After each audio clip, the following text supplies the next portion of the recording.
Have you ever felt lost in a darkness that seems endless? This is for those who've stood at the edge, weighed down by a world that feels indifferent. My story began in the shadows of despair, where hope was a distant memory and debt felt like a prison. But success isn't born from privilege. It's forged in struggle, in the resurrection from rock bottom. This is a guide to reclaiming your life, not by changing your circumstances, but by transforming your mind. Your future isn't set in stone. You hold the pen. Picture a city shrouded in gray, rain reflecting cold lights, my life's perfect mirror. Each day I moved through the city as a ghost, burdened by invisible weight and surrounded by reminders of failure. My world shrank to anxiety and regret, haunted by questions with no answers.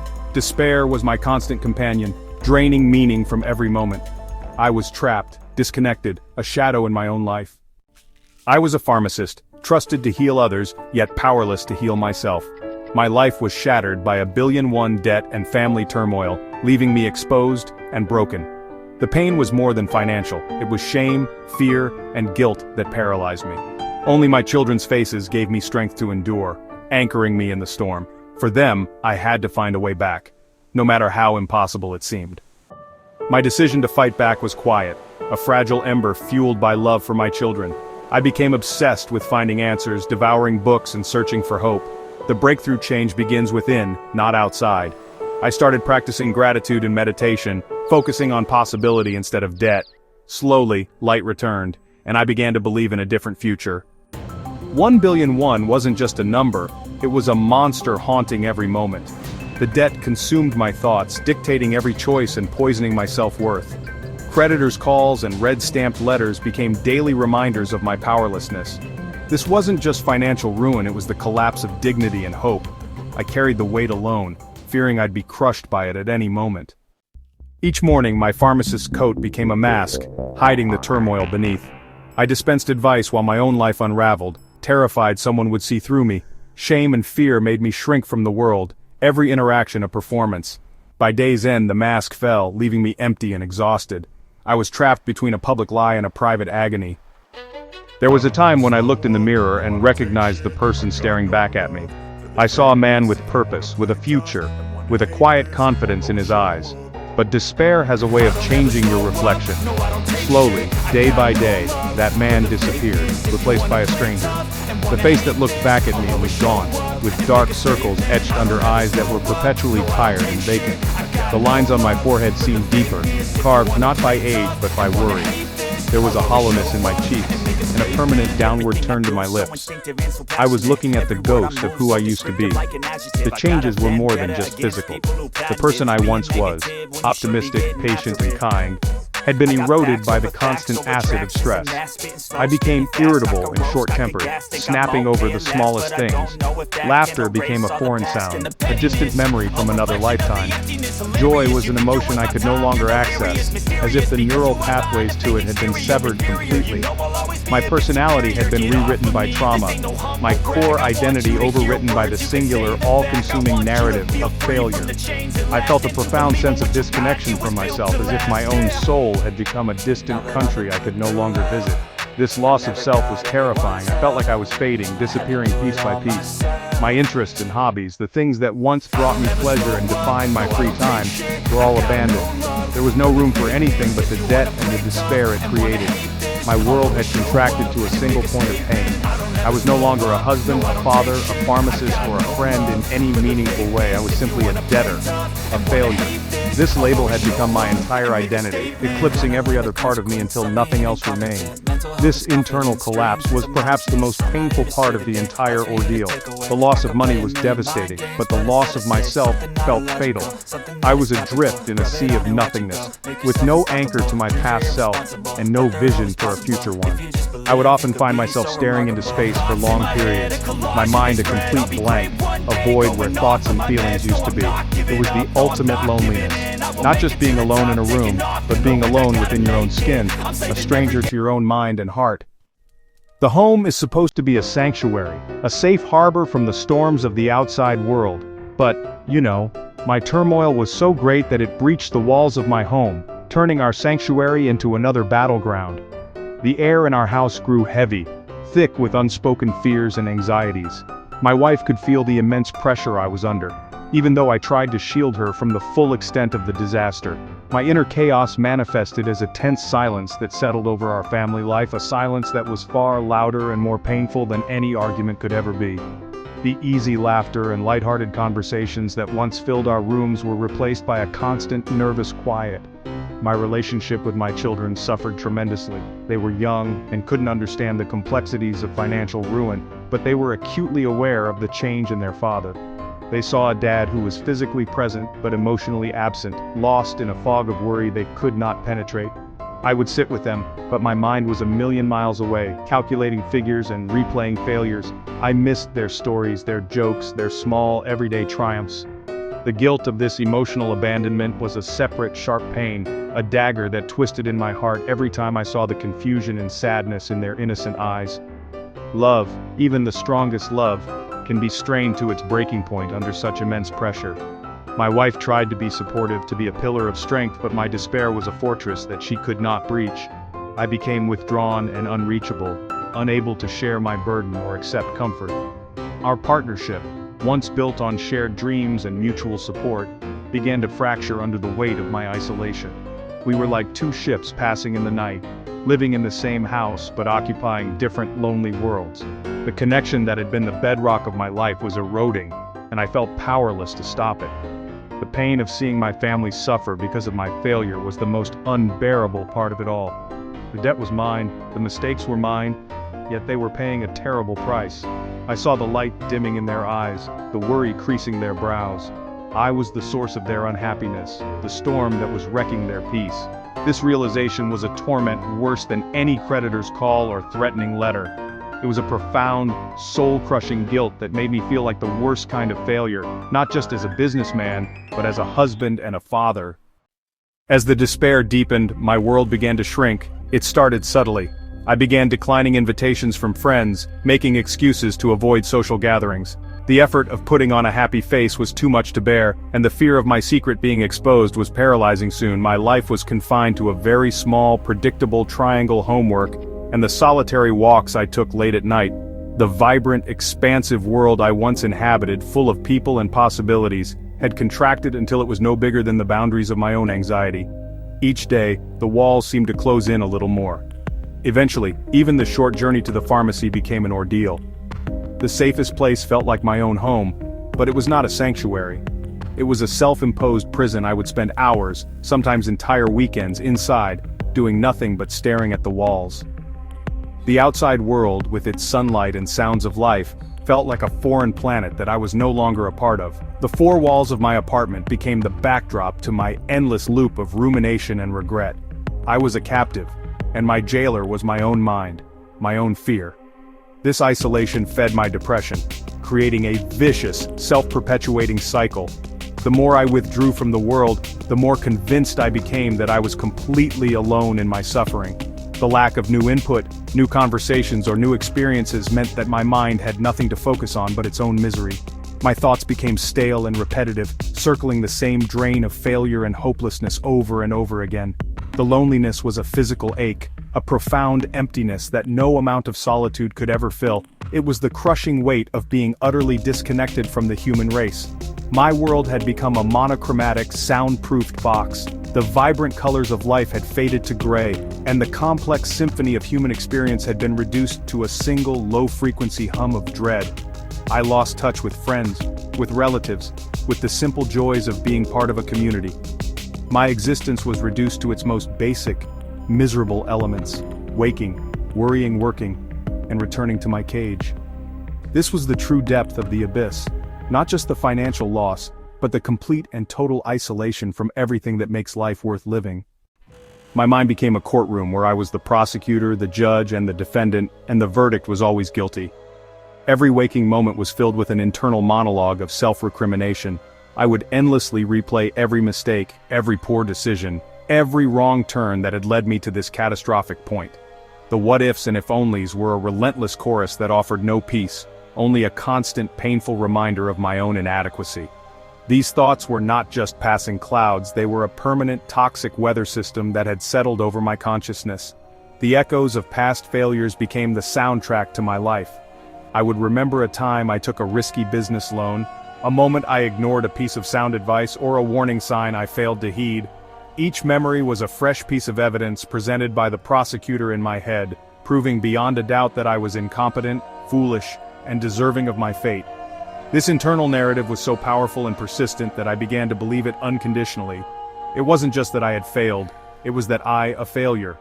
The distinction is crucial, and it is the very definition of hopelessness.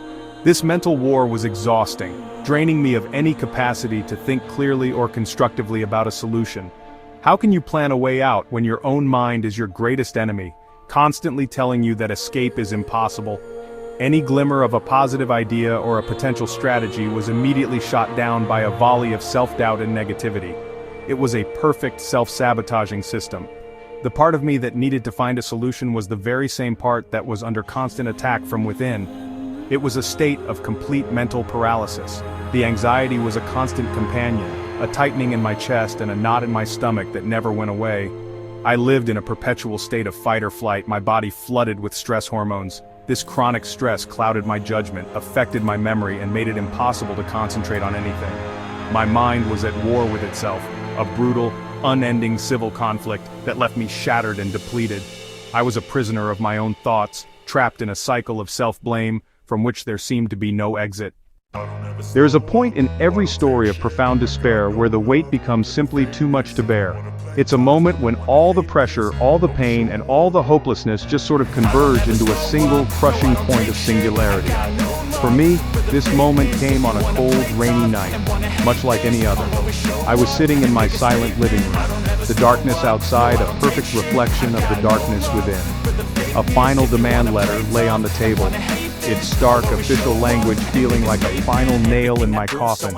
In that moment, something inside me didn't just break, it shattered into a million pieces. The carefully constructed walls of denial and forced composure I had built around myself crumbled to dust. I was left exposed to the full, unmitigated force of my despair.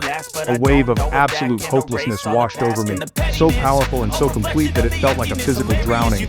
All the fight went out of me. I could no longer see any path forward, any reason to continue to struggle. The energy I had been using to simply survive each day was gone. I was empty. This was the bottom. A place beyond tears, beyond anger, a place of silent, terrifying stillness. In that profound darkness, a strange and terrifying thought surfaced. It was the thought of ending it all, of simply ceasing to exist, of making the pain stop permanently. It wasn't a plan, but a whisper, a seductive promise of release from a burden that had become unbearable. The thought scared me, but a part of me also found a strange comfort in it. It felt like the only option left, the only possible escape from the prison I was in. I had reached the absolute limit of my endurance. I was at the breaking point, the darkest hour of a very long night.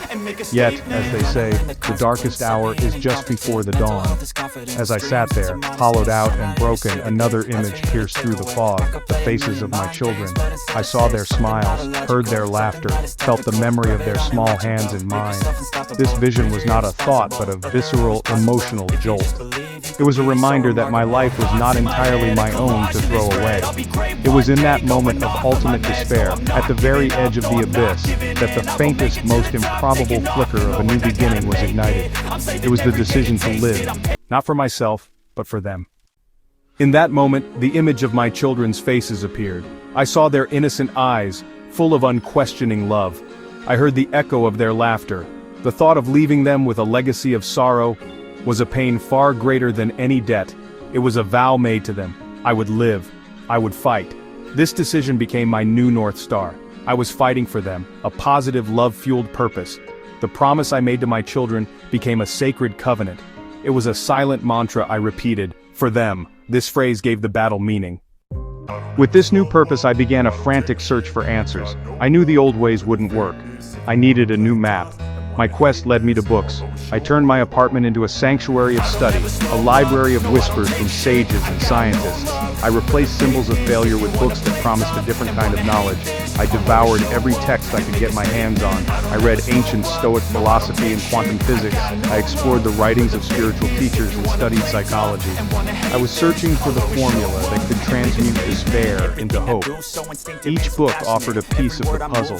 The pages whispered of hidden potential within within me. It was a radical departure from everything I had been taught. These books spoke of a reality governed by thought and belief. This was an active rewiring of my brain. With every page I was dismantling the old broken mental structures. I was challenging the core beliefs that had imprisoned me. I was hunting for a unifying idea that could show me a practical way forward. Through countless pages, one revolutionary idea emerged. We believe we must first change our external reality to feel happy. But ancient texts and neuroscience point to the opposite conclusion. You must first change your mind, and your life will change in response. I had been trying to fix the reflection in the mirror without ever looking at the face creating it. The cause was my own state of consciousness. My reality mirrored my internal landscape. The world wasn't happening to me, it was responding from me. This realization held the key to my freedom. I had agency over my own mind. I could choose what to focus on, manage my thoughts, and cultivate different feelings. My power was in the present moment, where I chose my thoughts and directed my attention. This shift was the beginning of the end of my victimhood. I was the creator of my own experience. Abstract knowledge wasn't enough. I needed to actively shift my consciousness from lack to abundance. The first tool I discovered was gratitude. Every morning and night I took out a notebook and wrote down 3 things I was grateful for. I started with the most basic things, the taste of my morning coffee, the roof over my head. Slowly, something began to shift. The practice began to carve new neural pathways in my brain. The practice of gratitude didn't change my circumstances, but it changed my experience of them. It taught me that even in hardship there is always something to be thankful for. A different way of seeing, and therefore a different way of being, was possible. I needed a way to deal with the storm of anxious thoughts. My mind was like a runaway train. The books pointed to meditation as the solution. I started with 5 minutes a day, focusing on my breath. It was immediately difficult. My mind erupted in noise. My first instinct was to fight them, which only made them stronger. Despite the initial struggle, I persisted. The goal wasn't to stop thoughts, but to change my relationship to them. I learned to watch them come and go, like clouds passing in the sky. Over months of consistent practice, a profound change began to occur. The gaps between my thoughts started to grow longer. I was no longer a slave to my mind. I was learning to become its master. Gratitude and meditation helped me shift my focus. I consciously shifted my focus from problems to infinite possibilities. My mental energy had been consumed by debt. I decided to starve the problem and feed the solution. I began to direct my thoughts toward possibility, asking, what if a solution is on its way? By focusing on debt, I was instructing my subconscious to create more of that reality. I decided to give it a new set of blueprints. This new focus felt like planting seeds. I was laying a new foundation for my life, moving from limitation to infinite potential. Gratitude and meditation laid a new foundation. I moved from despair to hope, ready to shape my outer reality. My transformation aligned with unseen laws. This book isn't just about debt, it's about understanding reality's architecture. Learn to co-create your life through your mind's power, unlocking opportunities. Like physical laws, mental laws govern energy and experience. These operate silently whether we're aware or not. Our inner world acts as the blueprint for our outer circumstances. Understanding these principles is like getting the instruction manual for my mind. I'm the captain. Thoughts steer my life. We'll explore these concepts as practical tools to engineer a new reality. This is where transformation begins, actively creating our circumstances. Stop asking, why me? And declare, I will create what happens next. This unlocks the mind's true power. The law of attraction states that like attracts like. The energy you emit through your thoughts and feelings attracts similar experiences. Think of yourself as a broadcast tower, sending a signal into the universe. If your signal is fear and anxiety, the universe sends back circumstances that match that frequency. Understanding this law revealed that if I wanted to change my circumstances, I had to first change my signal. Gratitude shifted my emotional frequency from lack to appreciation. You must generate the feeling of your wish fulfilled first. You are a magnet, and your mind is what charges it. Point it toward what you want, not what you fear. As I explored the law of attraction, I discovered quantum mechanics. At first, the connection seemed tenuous, but as I delved deeper, I found a stunning parallel. Quantum physics observer effect shows particles exist as potential until observed. Observation collapses potential into a concrete event. Consciousness isn't just a witness, but an active participant. Our focus shapes reality from infinite possibilities. My life, like quantum particles, existed as infinite possibilities. Focusing on a bankrupt reality collapsed potential into that outcome. This gave me power and responsibility to consciously choose my reality. Visualization selects a potential future, collapsing it into experience. Focused consciousness sets the process in motion. Become the deliberate observer of a life you are creating. The Pygmalion effect shows how our beliefs influence performance. Teachers told certain students were gifted, treated them with higher expectations, improving their IQ scores. I realized the effect applied to myself. I was living down to my low expectations. To change, I became my own champion, cultivating new expectations. I told myself a different story. I am resourceful, capable of abundance, and achieve financial freedom. This is a transformation tool for everyone. Be the encouraging mentor who guarantees your success. Expect miracles and you'll see them. The law of attraction, the observer effect, and the Pygmalion effect all point to the subconscious mind. If our conscious mind is the captain, the subconscious mind is the engine room. Neuroscientists estimate that the conscious mind makes up 5% of our mental activity, while the subconscious governs the other 95%. This means that for most of our lives, we are running on our subconscious programming. The subconscious mind controls our habits, beliefs, emotional reactions, and bodily functions. The subconscious mind works like a fertile garden. Understanding the subconscious is the ultimate key to unlocking your power. When you align your subconscious beliefs with your conscious desires, the entire 95% of your mental power begins to work for you. Cellular biologist Dr. Bruce Lipton's work became a cornerstone, providing scientific validation bridging spirituality and biology. His work demonstrated that our environment and perception control our genetic expression, known as epigenetics. Our beliefs become our biology, impacting our physical reality. Dr. Lipton emphasizes the first 7 years of a child's life, a period of superlearning. Children download information, programming their subconscious without a filter, learning from family and community.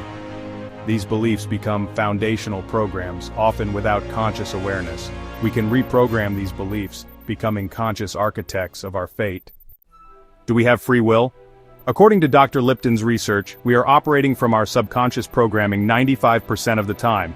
We are on autopilot, replaying patterns learned as children. The subconscious has already selected a response based on its deeply ingrained programs. This is why we so often find ourselves repeating the same mistakes. Free will is the power of the conscious mind to become aware of the programming and to actively work to change it. Your moment of power happens when you consciously interrupt the automatic playback. You use your conscious free will to choose new beliefs and impress them upon your subconscious mind. By consciously choosing your beliefs, you're taking the puppet strings into your own hands and stepping into the glorious freedom of being the master of your own destiny. Accessing the subconscious mind is key to transformation. Mental rehearsal or visualization is a powerful way to impress desires onto this deeper mind. Timing is critical. The subconscious is most receptive when the conscious mind is subdued. These sacred hours are just before sleep and immediately after waking. In these liminal states, brainwaves slow to alpha and theta states. Dedicate these precious moments to mental rehearsal. These are potent moments for consciously creating the life you desire, sessions with your powerful subconscious mind. Visualization is creating a clear mental picture of your desire as if it's fulfilled. The subconscious mind thinks in pictures, not words. Make the image clear, vivid, and detailed. Build the scene in your mind's eye as if you are the director of a movie, paying attention to every single detail. The more detailed your mental blueprint, the clearer the instructions to your subconscious mind. Return to your mental movie every night and morning. Repetition is crucial. You begin to think, act, and feel like the person who already has it, which draws the physical manifestation of that reality to you. You are creating the blueprint, and your subconscious is the master builder. While a clear visual image is the foundation, the true secret is to move beyond just sight and engage all of your 5 senses. The more sensory detail you provide, the more real the experience feels to your subconscious, and the faster it will work to create it in your life. You must not just see your goal, you must create a full symphony of the senses around it. This transforms a simple visualization into a profound creative act that commands the attention of the universe. As you visualize your dream house, go beyond the pictures. What do you hear? What do you smell and taste? Finally, what do you feel? When you combine all 5 senses, you are creating a multi-sensory, holographic experience that your brain and body accept as a present-moment reality. The ultimate catalyst is emotion. Emotion is the energy that fuels creation. The most important part of your practice is to feel the emotions you would experience if your goal were already a reality. This feeling is the prayer that is always answered. You must choose to feel the emotions of your future. The universe must rearrange itself to match your dominant feeling. You start to vibrate at the frequency of your desire, and as a result, opportunities are drawn to you effortlessly. Don't just visualize your future, feel it into existence. Feeling is the bridge between the world of mind and the world of matter. I want to share my own experiences as proof of these concepts' power. As a pharmacist, my consultation sales were suffering. I began visualizing success. Every night and morning, I would live the experience of success in my mind. I created a vivid mental scene, my calendar filled, my phone ringing with opportunity. I visualized successful consultations and immersed myself in the feeling of accomplishment. I did this consistently, planting these seeds in my subconscious. Then, things started to shift. Referrals started coming and my sales numbers skyrocketed. This was tangible proof that I was changing my reality. By changing my inner state, I manifested measurable results. The power of this practice extends far beyond our own personal goals. It can have a profound impact on the lives of those we love. One of the most stressful periods for my family was my daughter's looming university entrance examinations. The pressure on students is immense, and as a parent you feel their anxiety as if it were your own. In the past, I would have worried incessantly, projecting my own fears onto her. But armed with my new understanding, I knew that worrying was a prayer for failure. I chose to use my mental power to support her in a new and profound way. Instead of focusing on the difficulty of the exams, my wife and I dedicated our visualization practice to seeing our daughter's success as an already accomplished fact. Every single night, we would create a shared, vivid scene in our minds. We saw our daughter opening an acceptance letter from her dream university. We visualized the look of pure joy and relief on her face. We saw her running to us, waving the letter, and we imagined embracing her in a huge, celebratory family hug. We didn't just see it, we lived it. We felt the immense pride, the overwhelming happiness, and the profound gratitude. We held this vision with unwavering faith, refusing to entertain any thoughts of doubt or fear. Whenever a worry would surface, we would immediately replace it with our joyful scene of her success. We were creating an energetic field of success and confidence around her, a silent but powerful form of support. When the day of the results finally came, the scene unfolded exactly as we had visualized it for months.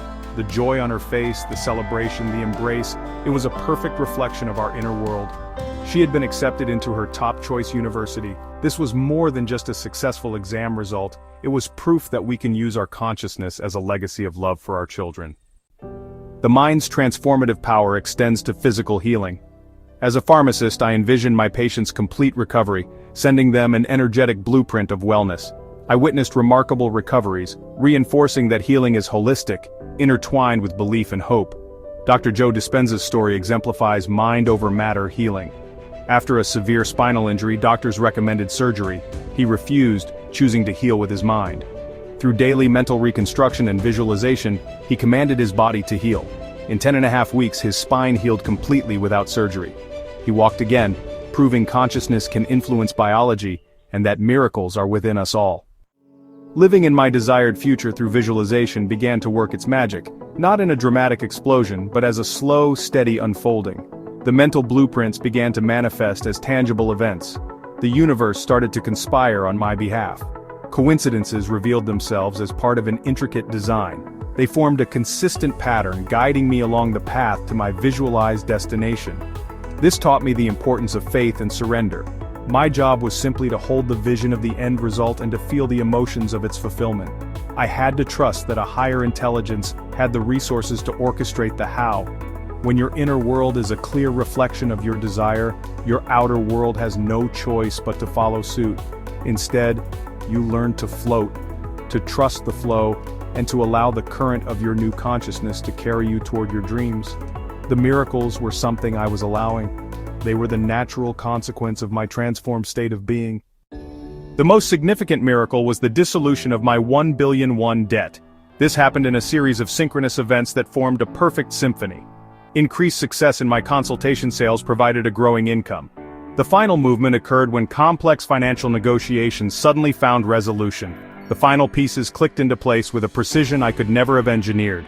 And then, the day came. I was able to make the final payment. The weight was lifted. A profound sense of peace washed over me. It felt familiar, like coming home. I had achieved financial solvency, and a knowing that I was the creator of my reality. I was free. With the burden of debt lifted, I was finally able to manifest the true desire that lay beneath it. A life of peace and security for my family. The money was always the means to creating a feeling of safety, stability, and joy. They were about the feeling of being relaxed in a beautiful home, the sound of my family's happy laughter, and the sense of profound tranquility that comes from knowing all is well. Now, free from the chains of the past, I could turn my creative focus toward building this new reality in the physical world.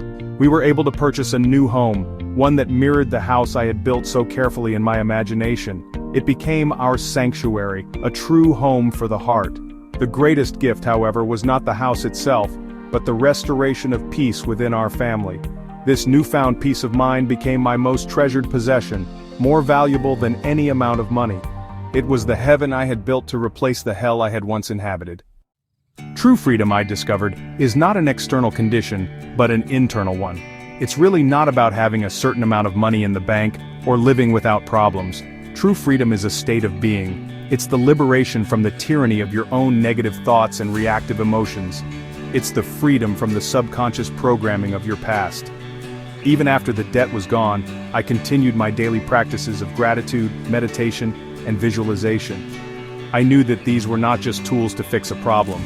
They were the essential practices for maintaining this new, elevated state of consciousness that I had worked so hard to achieve. My relationship with life itself was transformed. Where I once saw a hostile world full of threats and obstacles, I now saw a friendly universe full of possibility and support. I began to approach challenges not with fear, but with a sense of curiosity, asking, what opportunity for growth does this present? This shift in perspective meant that life was no longer a battle to be fought, but a creative adventure to be enjoyed. I was no longer a victim of circumstances, but a conscious participant in the grand unfolding dance of life. This is the essence of sovereignty, ruling the kingdom of your own mind. This new state of being permeated every area of my existence. My health improved, my relationships deepened, and my work became a source of joy and purpose rather than a means of survival. I started to attract people into my life who were aligned with my new frequency, positive, inspiring individuals who were also on a path of conscious creation. My external world became a beautiful and consistent reflection of my internal state of peace, abundance, and gratitude. This is the ultimate promise of this work. When you change your state of being, your entire world changes with you. This is the freedom I want for you. It is a freedom that no one can ever take away from you because it resides within. It is the knowledge that you are not defined by your current circumstances, your past mistakes, or the opinions of others. You are a powerful creative being with the ability to choose your thoughts, generate your feelings, and thereby create your reality. This is the ultimate liberation. It is the freedom to be the author of your own story, the artist of your own life, the architect of your own magnificent destiny. The miracles that unfolded in my life were not meant to be a private victory. I quickly realized that the most important part of my journey was not just achieving my own freedom, but sharing the path so that others could find theirs. My story was not just my own. It belonged to anyone who was feeling lost in the darkness, anyone who was trapped in a prison of despair. The light I had found was not meant to be hidden under a bushel. It was meant to be a beacon, a lighthouse for other ships lost in the storm. This realization gave my life a new and profound sense of purpose. This book, this message, is the ripple effect of that purpose. Every time you consciously choose a thought of hope over a thought of fear, you are not just changing your own life. You are adding a drop of light to the collective consciousness of humanity. When you heal your own heart, you contribute to the healing of the world. The positive energy you generate, the love you cultivate, the abundance you manifest, it does not end with you. It radiates outward, touching your family, your community, and the world in ways you may never even know. You become a living, breathing miracle, inspiring others simply by your example. This is my invitation to you. No matter how dark your situation seems, no matter how impossible your challenges appear, know that you hold the key to your own liberation. You have a power within you that is greater than any external condition. It is the power of your consciousness, the magic of your subconscious mind. Understand this power, learn to use it deliberately, and you can build any life you desire. The journey from a billion-1 debt to a life of abundance and peace was my proof. Now it is time for you to create your own proof, to live your own miracle. Your subconscious knows no impossibility, it only knows the blueprints you give it. So I ask you, what blueprint will you create today? What future will you begin to rehearse tonight? The journey from despair to hope is not a fantasy, it is a choice. It is a practice. It is your birthright. Do not wait for your circumstances to change. Change your mind, change your heart, and watch as your world transforms around you. Your miracle is not in some distant future. It is waiting for you, right here, right now. Start today. Our journey began in the deepest shadows. In that darkest hour, a single, fragile promise became the first spark of light. That spark was the beginning of an extraordinary transformation. We have traversed this transformation from despair to liberation. This journey has been a masterclass in becoming the architect of your own fate. The story of my own life serves as living proof that these principles are not mere fantasy. They are the mechanics of miracles. This conclusion is not an end but a beginning. The journey from a single spark of hope to a blazing fire is not reserved for a chosen few. The fire that now burns brightly in my life was kindled from the same spark that exists within you. It is waiting for your breath, your focus, and your belief to ignite it. Let us gather the essential tools we have uncovered. Your point of power is always in the present moment. Change your inner state of being before your outer world can transform. Use your inner power to feel good, giving your circumstances new instructions. Use visualization within the moments just before sleep and immediately upon waking. Construct this inner world with a symphony of the senses. Feeling is the secret. Charge your visualization with the powerful emotions of your desire already being a reality. This emotional signature turns you into a vibrational match for the reality you wish to attract. Finally, unwavering belief, fortified by consistent practice. This is the complete architect's toolkit for designing and building a life of miracles. This story is an invitation to step onto the stage of your life as its lead actor and director. Awaken from the dream that you are a powerless victim and embrace that you are a sovereign creator. Your current reality is not a life sentence, but the result of past programming. Today, you can make a new choice. Reprogram your mind, redirect your focus, and reshape your destiny from the inside out. Commit to one small, manageable technique and begin today.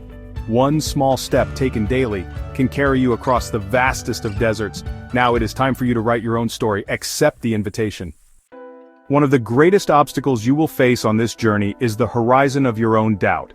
Your logical mind, conditioned by years of experience in the material world, will protest. It will present you with the evidence of your current reality, the bills, the diagnosis, the loneliness, and argue that this inner work is foolish, naive, or impossible. It will whisper that you are deluding yourself. This is the voice of the old programming fighting to maintain its control. Your task is to lovingly but firmly look beyond that horizon of doubt and hold fast to the vaster unseen truth of your inherent creative power. Embracing this power requires a shift from a Newtonian way of seeing the world to a quantum one. In the old model, we are tiny, insignificant specks in a vast mechanical universe that is happening to us. In the new model, we are powerful centers of consciousness, and the universe is happening from us. You must begin to see yourself not as a victim of reality, but as its central organizing principle. Your consciousness is the force that collapses the infinite waves of potential into the concrete particles of experience. This is not ego. It is the humble acceptance of the awesome responsibility and power with which you have been endowed as a conscious being. This inherent power is not something you need to acquire, you only need to awaken to it. It is already within you, lying dormant like a sleeping giant. The practices of meditation and visualization are not about gaining a new power, but about clearing away the debris of doubt and fear that has hidden your existing power from your view. Every time you successfully quiet your mind, every time you generate an elevated emotion, you are wiping away a layer of dust from the mirror of your true self, allowing more of your innate light to shine through. You are remembering the magnificent creator you have always been. Therefore, when doubt arises, do not fight it. Acknowledge it as a passing cloud, a relic of an old way of thinking. Then, gently return your focus to your vision. Return your attention to the feeling of your wish fulfilled. Let your faith in your unseen power be greater than your belief in your seen problems. Trust that there is a force for good in the universe that is eager to work with you and through you. Look beyond the horizon of what your five senses tell you is real, and you will discover a world of infinite possibility waiting to be born through you. We have reached the end of this book, but we are at the very beginning of your new life. If there is one final message I can leave you with, it is this: do not wait. Do not wait until you feel more worthy. Do not wait until you have more time. Do not wait until your problems magically disappear. The perfect moment to reclaim your life and begin your transformation is not in some distant future. It is in this present moment, right here, right now. The power to change everything already resides within you, pulsating with quiet potential, waiting for you to simply turn your attention to it and give it a command. Your subconscious mind is not impossible. This is a truth you must etch into the very fabric of your being. It does not know difficulty or complexity, it knows only the instructions you provide through your dominant thoughts, beliefs, and feelings. It will work just as diligently to create a life of abundance as it will to create a life of lack. The choice of instruction is, and always has been, yours. You are the programmer, you are the architect, you are the artist. Take up your tools with joy and intention, and begin to craft the masterpiece you were born to live. The journey from $1 billion debt to a life of incandescent light was my miracle. It was the proof I needed to believe in the unseen. Now, it is your turn to create your own proof. Look at your life, identify the desire of your heart, and begin the sacred work of aligning your inner world with that reality. Practice these principles with the dedication of a concert pianist and the faith of a child. Pour your love and attention into your vision, and watch in awe as the world around you begins to reflect the beauty you have cultivated within. The story of your freedom, your abundance, and your peace is waiting to be written. You hold the pen. The ink is your consciousness. The page is the infinite field of potential. Do not hesitate any longer. Take a deep breath, close your eyes, and step into the magnificent power that has been yours all along. Your journey from despair to hope, from lack to abundance, from a life of struggle to a life of miracles begins with the very next thought you choose to think.